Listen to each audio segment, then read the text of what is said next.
Once we set all the peripheral cabinets in place, what I'll do then is I'll be able to measure off of here for our plumbing and measure down from our baseline. That'll give us our exact plumbing locations. So we're going to do that right now. Here's how you measure for your plumbing and get it accurate every time. Basically, our cabinets are in place, so we're simply measuring over from the adjacent cabinet, marking each line. Let's say that's 18 inches over from that other base cabinet. And then we go from our baseline on top there down. Let's say that's 15 or 16 inches from the baseline down. And again, we'll mark that and make our measurements. And you just continue to do that for each and every plumbing line or fixture. How far over, how far down, how far over, how far down, how far over, how far down.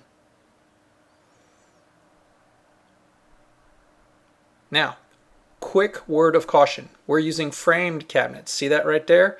Framed cabinets have a differential. You got a 1/4 inch gap right there on the frame that sets it off from the side. And you got one on that cabinet too. So 1/4 inch and 1/4 inch, that's a 1/2 inch difference.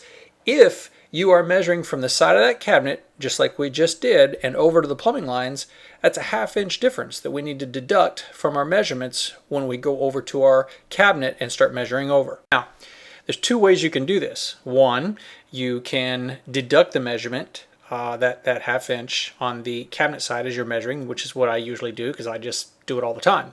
The easier way, or the way to keep from making mistakes, is you could cut a little 1/2 inch block and put it over there in the corner, attach it to the side of that cabinet temporarily, and then do your measurements over, and it'll all work out perfectly every time. So that's the way I used to do it when I first started. Now that we have our measurements on our wall, just a couple of important tips. It is really, really, really easy to mess up on this. I think every professional that's done this has messed up and misdrilled a hole. Alright, so here's how we keep from doing that. Instead of putting this cabinet somewhere else on the floor and trying to get our measurements, we just bring our cabinet straight out. It's a little close corners, but what we're doing that way, we're working in the same direction as our measurements. So I can simply turn around and move over. Otherwise, if I was to turn it this way, we're working backwards. So now we have our first measurement, which is 15 3/4. Actually, I'm measuring over 15 1/2, again, because of the differential from the frame cabinets. And the height is 16 1/2 inches from the top. This is another important thing. Notice I did not measure from the floor up, because the floor, it doesn't matter where the floor is. Remember, the floor is unlevel.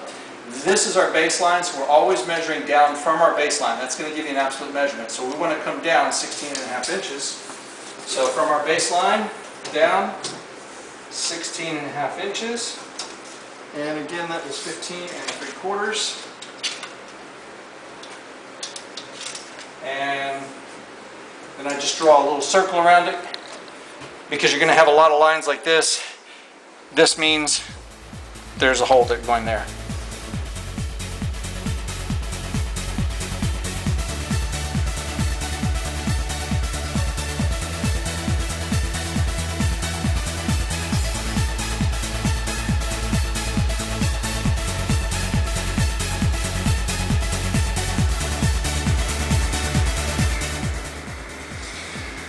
Now that I've got my holes drawn, I'm going to start from scratch, and I'm going to remeasure every single measurement to make sure that I didn't mess up. Keep in mind, you always want to drill your pilot holes from the back side. Then, once we get our pilot holes, that's the time when we'll take our hole saws and go ahead and finish them off from the front side. If you were to try to do it the other way around, it's too slow, or if you drilled the big hole saws through the back side, it would leave an ugly, ugly hole on the inside of your cabinet.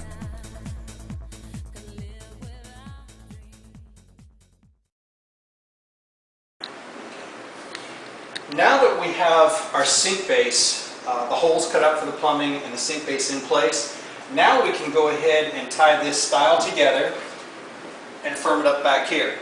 Once we do that, we'll be able to level this entire piece up like one big piece of furniture. At the same time, we'll go ahead and level this cabinet up.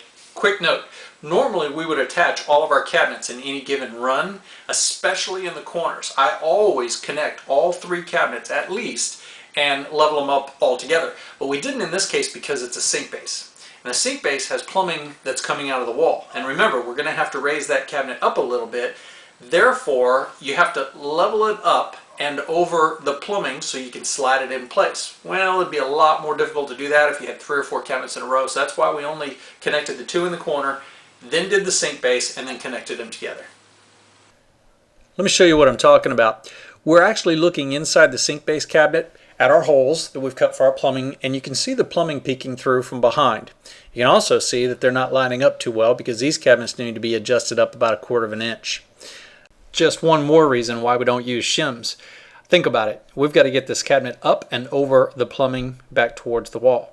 How could you do that if you're using shims? The only way to do it is the way we used to do it years ago. Pick up the cabinet, shove it back, quickly shim it so you don't bind your plumbing or worse, break it off the wall. In this case, we're just going to use the easy level system. We're going to level it up about 1/4 of an inch, slide it on back, attach the rest of our cabinets. Ready? Up, up, up, up. There you go. Perfect. Well, now that our sink base is installed, we can go ahead and get these cabinets clamped together. Then we can start our leveling.